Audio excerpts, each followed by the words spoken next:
दा बावैसो मिडियायाव जोंनि BPFनि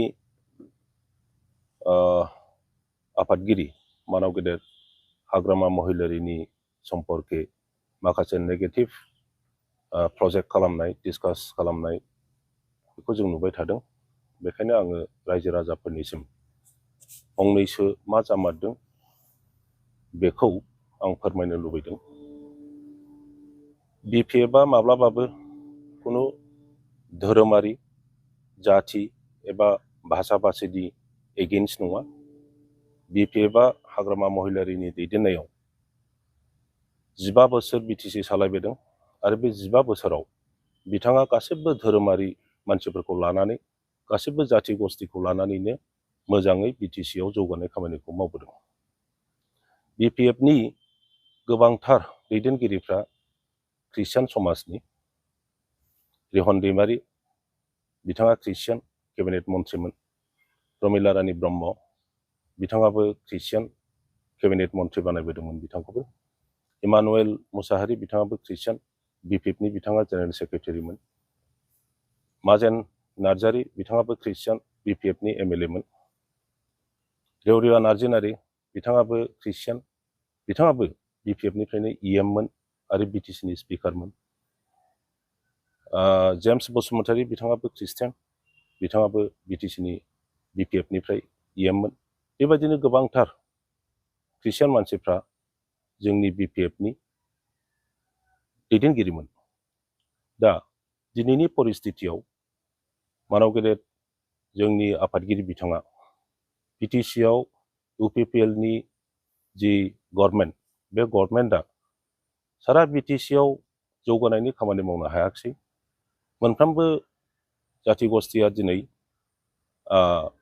गोसोआव जोबोद दुखु मोनदों, निरास्था जादों जे 2 बोसोर जानो थांगासिनो दङ बे सरकारा, नाथाय BTCआव मोनसेबो जौगालु खामानि नुनो मोनाखिसै।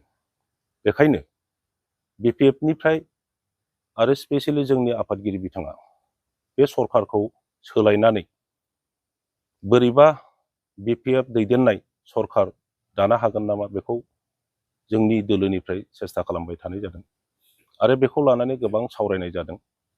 BPFजों आरो BJPजों आगोलाव जोङो 5 बोसोर एलायन्स गभर्नमेन्ट दादों आरो बेखायनो BJPनि दैदेनगिरिफोरजों जोंहा मोजां सम्पर्क दङ। दा मानसिफ्रा बुंसोलायदों जे हाग्रामा महिलारिया RSSनि दैदेनगिरिखौ थांनानै बे रोखोम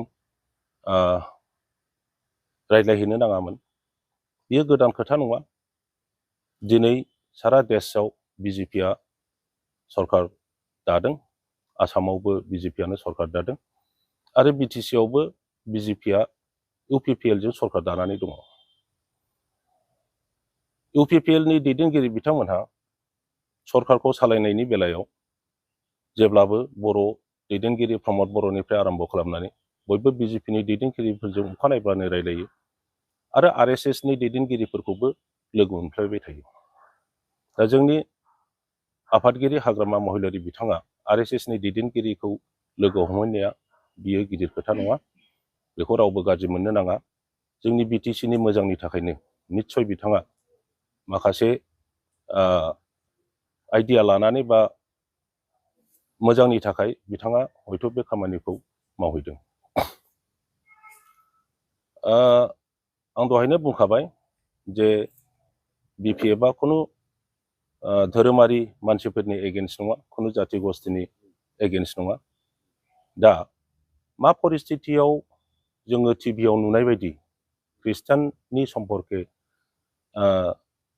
लिरनाय जादों बेखौ आं सानो जे BPFखौ धंस' खालामनो एबा हाग्रामा महिलारिखौ धंस' खालामनो, बिनि इमेजखौ गाज्रि खालामनो माखासे मानसिफ्रा षड़यन्त्र खालामबाय थादों। हयथ' RSSनि दैदेनगिरिफोरखौ लोगो हमनायाव सोरबा बिथांखौ धंस' खालामनो नागिरनाय मानसिया बाहागो लाफादों आरो जों बयबो BPFनि मानसिफ्रा, BPF मोजां मोनग्रा आरो दैदेनगिरिफ्रा बयबो मिथिगौ जे हाग्रामा महिलारि बिथाङा माबायदि मानसिफोरजों रायलायो, बियो अनेस्टलि रायलायो, मानसिफोरखौ बिश्वास खालामो। हयथ' बे सिटिआव सोरबाया षड़यन्त्र खालामनानै बेखौ लिरदेरना होदों आरो लिरदेरना होआखैमोनब्ला, बे षड़यन्त्र गैयामोनब्ला, बे लाइजामा हम मिनिस्टारनो होनाय लाइजामा माबोरैहाय लोगो लोगो आसामनि मिडिया मानसिफोरनि आखाइ आखाइ बोरै सौफैखो? बेनिफ्राय मोनसे प्रुफ जायो जे जाय मानसिया बेखौ लिरदेरहोदों बेहा बे कनस्पिरेसिया दंखायोमोन आरो बिपिएफखौ धंस खालामनो जोंनि गेजेरावहाय भुल बुजाबुजि लाबोनो थाखायनो बे षड़यन्त्रनि खालामनानै उद्देश्यखौ लानानैनो मिडियायाव इमिडियेटलि बेखौ सार्कुलेट खालामनानै होदों। आङो जोंनि रायजो राजाफोरनिसिम आं खावलायो बेखौ लानानै जेन' भुल बुजाबुजि जाया, जोंनि आफादगिरिनि सायाव भुल बुजिया आरो बिपिएफ पार्टिखौ भुल बुजिया। जोङो जेब्लाबो रायजो राजानि मोजांनि थाखायनो मावलांबाय थागोन।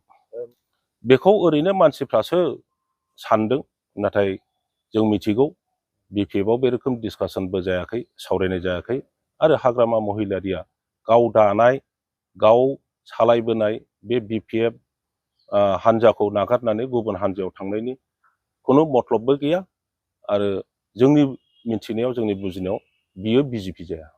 मोनसे आरो माने क्लियार जादों, मानो लोगो हमनो मादों आसलते? बिजेपि एबा आरएसएसनि नेताफोरजों हाग्रामा महिलारिखौनो बुं, आंखौनो बुं, चन्दन ब्रह्मखौनो बुं, प्रमिला रानी ब्रह्मखौनो बुं, रिहन दैमारिखौनो बुं एबा बिपिएफनि दैदेनगिरिफोरखौनो बुं, आगोलाव एलायन्स गभर्नमेन्ट थानाय समावहाय जोंहा मोजां सम्पर्क दङमोन आरो जों जेब्लानो सुबिदा मोनो बिटिसिखौ बोरै मोजाङै सालायनो, आसामखौ बोरै मोजाङै सालायनो, बिनि रायज्लायनाया जाफ्लायबाय थायोमोन।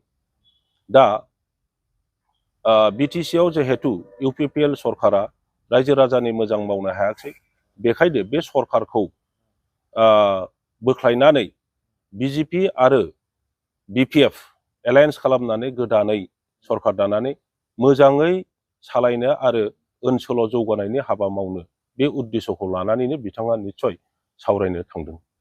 माने बरजन बिथाङा साननैसो बुंदों, थारमाने बिपिएफआ बिजेपिजों थगायजाबाय, खेबसे नङा, खेबनै नङा, खेबथाम नङा, माने बेयाव आरो गभर्नमेन्ट दानायनि खुनु माबाया थगायबाय थायो, नांगौबा कंग्रेसआव फैनो होनना बुंदों बिथाङा। थारैनो बिदि थगायमार जादों नामा बिपिएफआ? बिथाङा जिहेतु कंग्रेसनि सासे मावथि, बिजेपिआ थांनाय इलेक्सनाव जिहेतु जोंजों सहाय सहযোगिता होलायाखिसै, आगोलाव एलायन्स 5 बोसोर दंमोनब्लाबो थांनाय इलेक्सनाव जोंजों एलायन्स खालामाखिसै। बे खारनाव निस्सय बिथाङा बेखौनो बुंनो नागिरदों, बिजेपिआ जिहेतु बिपिएफजों गैला, बिपिएफआ बिजेपिनि खाथियाव थांबाय थानायनि जुक्ति गैया। बे खोथाखौ बिथाङा निस्सय रायजो राजानि सिगाङाव बुंनो नागिरदों। बियो जोंनि बिपिएफ दोलोनिसो इसु। दा बे इसुखौ मा खालामनाया मोजां, मा रोखोम राजनितिखौ लांनांगोन, बेखौ जोंहा दल दङ आरो बे बिपिएफ दलनि नेताफोरनि गेजेराव बेखौ सावरायलायनानै खालायगोन। दिनैनि दिनाव बिजेपि जानाय एबा कंग्रेस जानाय बिनि बिपिएफआ सावरायाखै, नाथाय जों मिथिगौ जोंनि बिटिसिआव मोजाङै जुदि जौगानायनि खामानि मावनांगौब्ला, जोंनि राजनितिखौ सास्टेन खालामनांगौब्ला जोङो बबेबा मोनसे बिग फर्स, माने बिग पलिटिकेल पार्टिजों जोङो एलायन्सआव थानांगोन एबा जों थाखागोन। दिनैनि दिनाव जों बेखौनो मिथिगौ, जिहेतु जोङो इलेक्सनाव जेनबाय, बिपिएफआ कनस्ट्राक्टिभ अपोजिशन हिसाबैनो रल लागासिनो दङ आरो बे रलखौ जोङो लालांबाय थागोन। जोंनि बुजिनायाव जिहेतु बिपिएफ नेताफोरनि गेजेराव बे रोखोम सोरबा धोरोमारि बा धोरोमनि एगेन्स्टै बिपिएफआ खुनुदिन बुंबोफेराखै, मावबोफेराखै। हाग्रामाया महिलारि बिथाङा बे 15 बोसोर बिटिसि सालायनायाव खुनु धोरोमारि मानसिफोरनि एगेन्स्टै बुङाखै बा धोरोमनि एगेन्स्टै बुंफेराखै। दिनैनि दिनाव बे रोखोम जानाया निस्सय सोरबाया षड़यन्त्र खालामदों आरो बिथांखौ मिसलिड खालामदों। हयथ' महिलारि बिथाङा बे लाइजामाव ख्रिस्टाननि एगेन्स्ट बा ख्रिस्टाननि खोथा जे लिरदों बेखौ मोजाङै हयथ' बियो मिन्थिनोबो मोनाखै। आं बेखायनो बुंदों जे षड़यन्त्र खालामनानै बेखौ खालामनाय जादों, लिरनाय जादों आरो बेखायनो सासे हम मिनिस्टारनो होनाय सिटिकआ माब्रैहाय मिनिटआवनो आवारावनो आसामाव मोनफ्रोमबो मिडियानि मानसिफोरनि आखाइ आखाइ बे सिटिकआ बोरै सफैखो? निस्सय सोरबा सासे बे षड़यन्त्रखौनो खालामदोंमोन आरो ओंखायनो लोगो लोगो बियो माने पाब्लिक जादों।